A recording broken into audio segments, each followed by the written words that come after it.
वंदे मातरम युवा साथियों, विशेषकर ऐसे युवा साथी जो राजस्थान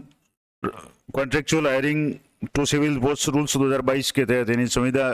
कर्मी के रूप में नियुक्त हुए हैं। और विशेषकर ऐसे साथी जो पहले पैरा टीचर थे या पंचायत सहायक, विद्यालय सहायक थे,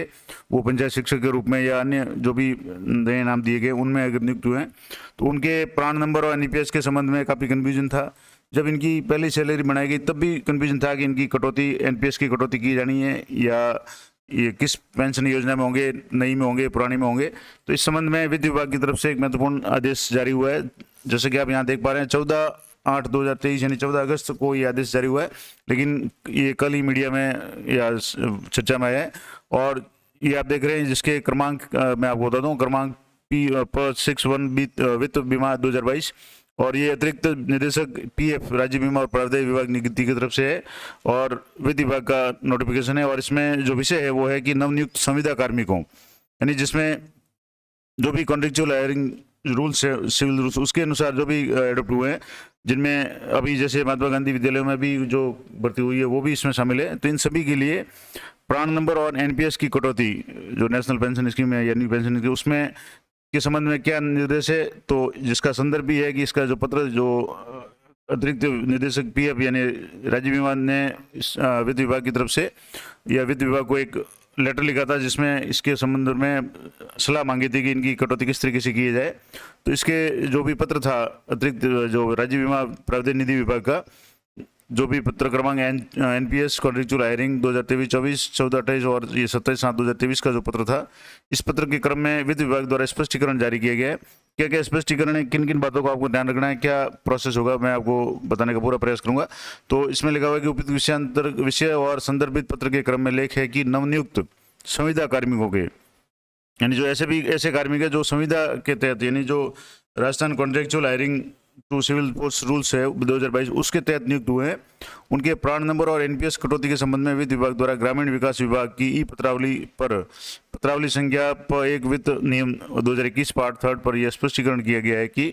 अब जो भी मार्गदर्शन के बिंदु मांगे थे उनके बारे में वित्त विभाग की क्या टिप्पणी, यानी क्या करना पड़ेगा। तो जैसे कि संविदा कार्मिक की एनपीएस अंशदान कटौती और उनके मानदेय से की जाकर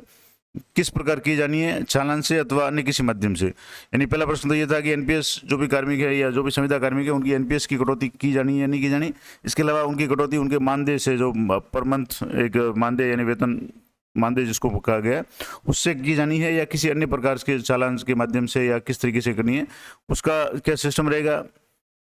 तो प्रश्न ये था। दूसरा प्रश्न था कि एनपीएस हेतु क्या संविदा कार्मिक को प्राण नंबर जारी किए जाने की आवश्यकता होगी, क्योंकि जो भी अभी जैसे राज्य सरकार ने जो भी कार्मिक थे, जो स्थायी कार्मिक हैं, उनके एनपीएस बंद करके ओपीएस लागू कर दिए। तो जो भी एनपीएस में सब जो 1/1/2004 के बाद में जो कार्मिक थे उन सभी के प्राण नंबर जारी किए गए थे। तो इस जो नए कार्मिक अभी लगे हैं उनके प्राण नंबर जारी करने होंगे या नहीं होंगे, इन दोनों का जवाब दिया गया है। तो पहला जो प्रश्न था कि उनकी जो एनपीएस की कटौती मानदेय से की जानी है अन्य किसी तरीके से, तो इन नियमों के नियम 13(2) के बिंदु संख्या 3 के अनुसार प्रावधान अनुसार संविदा पर नियुक्त व्यक्ति द्वारा स्वयं के द्वारा एनपीएस खाता बैंक में खुलवाया जाएगा।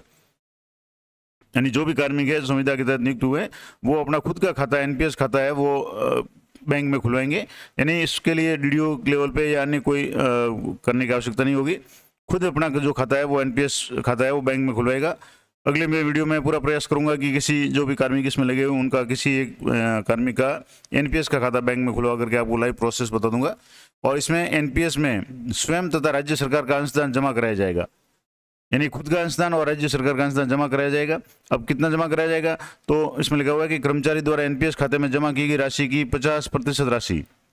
जो कि कार्मिक के मासिक परिश्रम की 10% तक कार्मिक को एनपीएस खाते में जमा कराने का प्रमाण पत्र प्रस्तुत करने पर पुनर्भरण की जाएगी। यानी जो भी राशि है, जितना मानदेय मिल रहा है उसका 10% है वो एनपीएस के खाते में जमा कराना पड़ेगा, और उसका प्रमाण पत्र प्रस्तुत करने पर उनके खाते में राज्य सरकार द्वारा या जो भी सरकार द्वारा है उतनी राशि जमा की जाएगी, और उसका प्रमाण पत्र प्रस्तुत करेंगे तभी ये पुनर्भरण की जाएगी, उनके खाते में जमा की जाएगी। जो पहले सिस्टम था कि जो एनपीएस कार्मिक जो भी थे 1/1/2004 के बाद में जो नियुक्त थे उनके सैलरी से, मानदेय से 10% इनका जो मूल वेतन का दिया और जो एचआरए का था उसका 10% है वो कटौती होती थी और उसमें उतना का उतना राशि जो भी है राज्य सरकार द्वारा या केंद्र सरकार द्वारा जो भी वहन की जाती थी उनके खाते में जोड़ी जाती थी। अब जो नया सिस्टम ये होगा कि एनपीएस द्वारा कार्मिक के खाते में जमा की गई राशि की 50% राशि, कार्मिक द्वारा जो भी कर्मचारी उस जो राशि जमा करा रहा है, राशि की 50% राशि जो कि कार्मिक के मासिक वेतन की 10% तक कार्मिक को एनपीएस के खाते में जमा कराने का जो प्रस्तुत करेंगे, तो उसके आधार पर उसको 50% राशि, यानी जितनी राशि जमा करेगा उसका 50% है वो उसको पुनर्भरण किया जाएगा। तो ये पूरा बिंदु है, मैं अगले वीडियो में स्पष्ट रूप से इसका आपको प्रैक्टिकल या जो लाइव प्रोसेस करके बता दूंगा अगर जो भी निर्देश होंगे उसके अनुसार। दूसरा था कि एनपीएस हेतु क्या संविदा कार्मिक को प्राण नंबर जारी किए जाने आवश्यक होंगे,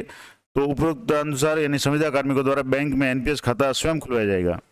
और प्राण नंबर स्वयं प्राप्त किए जाएंगे, यानी एनपीएस खाता खुलवाने के बाद में उसको प्राण नंबर भी अपने स्तर पर प्राप्त हो जाएंगे। तो अलग से इसके लिए जैसे एसआईपी ऑफिस वगैरह में जो पहले अप्लाई करते थे या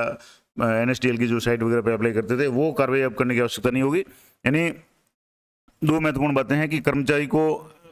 एनपीएस का स्थान है वो खुद अपना खाता है, एनपीएस खाता है बैंक में खुलवाना है और उस खाते में उसको राशि जमा करानी है और जिसका 50% जो है वो वापस कार्मिक जो भी राशि जमा कराई जाएगी 50% राशि है एनपीएस खाते में राशि जमा कराने का प्रमाण पत्र प्रस्तुत करने पर उसकी पुनर्भरण की जाएगी,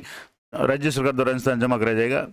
यानी इसमें यहाँ भी दोबारा मैं आपको बता दूं कि एनपीएस खाता खुलवाया जाएगा और एनपीएस में स्वयं और राज्य सरकार का अनुदान जमा कराया जाएगा, यानी जितना कार्मिक करेगा उतना राज्य सरकार, उसके बाद में 50% की पुनर्भरण है वो भी किया जाएगा। तो ये इसके संबंध में और भी स्पष्टीकरण होगा तो मैं अगली वीडियो में बताने का प्रयास करूंगा। तो ये महत्वपूर्ण दो अपडेट थी कि जो भी संविदा नियुक्त कर्मचारी है उनको सबसे पहले अपना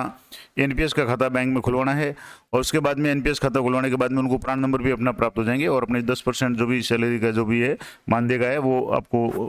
उस खाते में जमा कराना पड़ेगा। उसके बाद में आगे की जो भी प्रोसेस होगा वो मैं बता दूंगा।